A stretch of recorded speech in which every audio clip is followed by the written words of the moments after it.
নতুন রেসিপি নিয়ে আসলাম। এই তো চুই পিঠা বানাবো, কেউ বলে সেমাই পিঠা। তো আমি গরম পানি পাতিলটা বসিয়ে দিছি এই গরম করতে। তো গরম করা হয়ে গেলে আমরা সম্পূর্ণ পিঠাটা বানানো আপনাদের দেখাবো। ধন্যবাদ। দেখছো কি করতেছে এরা? আসসালামাইকুম। তো এই তো আমি আবার একটা নতুন রেসিপি নিয়ে হাজির হলাম। তো এই যে আমি গরম পাতিলটা বসিয়ে দিচ্ছি, চুলাটা জ্বালিয়ে দিচ্ছি। তো আমি আজকে চুই পিঠা বানাবো, অনেকে সেমাই পিঠা বলে।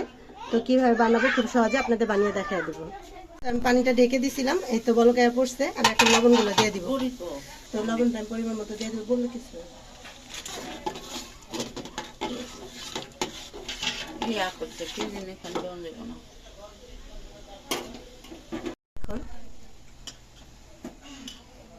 একটা কথা কম লাগবে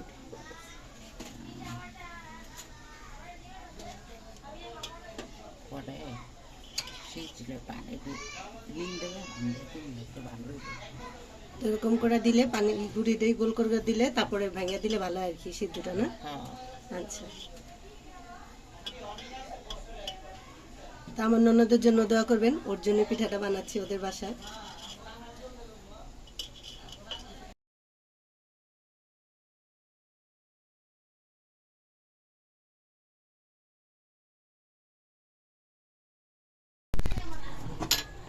না টাকা দেবো না, এমনি ফলাইতে হবে। তো এই তো পানিগুলা ঢেলে নিচ্ছি, লাগলে করে দিব। অল্প একটু পানি রেখে দিব।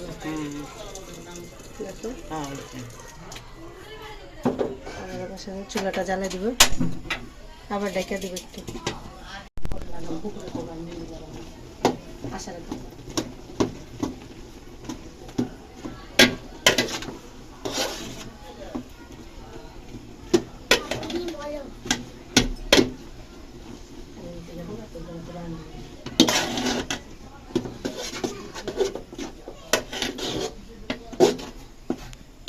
কমাই দে, হ্যাঁ একবারে কমাই দে।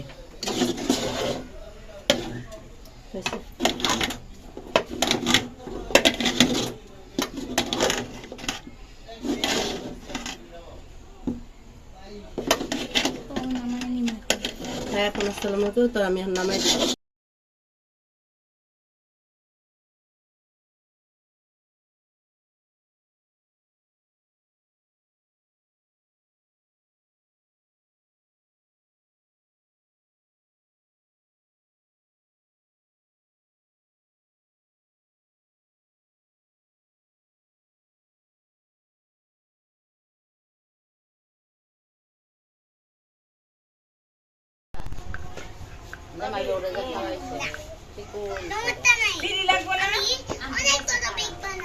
পিঠা কাটতে পারেন আপনি?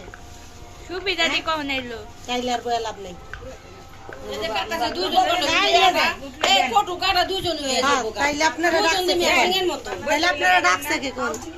এগুলো তো কাই করে দেখাইছিলাম, এখন এই যে এরকম করে বানিয়েছি। কালকে বানিয়ে রেখেছি, আজকে আমি রান্না করে দেখাবো। তো কি কি দিব উপকরণগুলো আমি দেখা দিচ্ছি। এখানে আছে 3-4টা লং, আছে এলাচ, আছে 1.5 কেজি চিনি, আছে 1 কেজি চালের পিঠা। তো আমি চুলাটা জ্বালিয়ে দিচ্ছি। তো এখানে আছে 2 কেজি দুধ। তো 2 কেজি দুধ আছে, এখানে দিয়ে দিচ্ছি 3-4টা এলাচ আর খালি দিয়ে দিব কিছুটা লবণ, মতো লবণ দিয়ে দিচ্ছি। দিয়ে দিব 4 কাপ চিনি।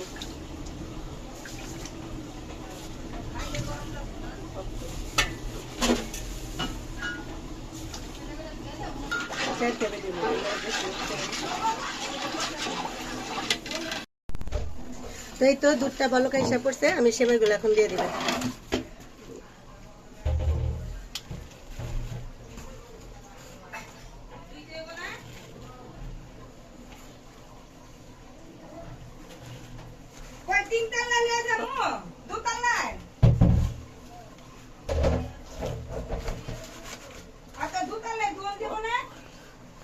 তো এই পিঠাগুলো দিয়ে দিবে এটার সাথে।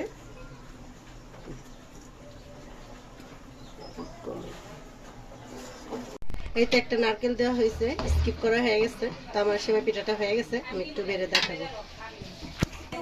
আসসালামু আলাইকুম। তো আমার এই তো সেমাই পিঠা হয়ে গেছে। তো আপনারা আশা করি ভালো লাগবে, লাইক করবেন, সাবস্ক্রাইব করবেন, আমার সঙ্গে থাকবেন। ধন্যবাদ।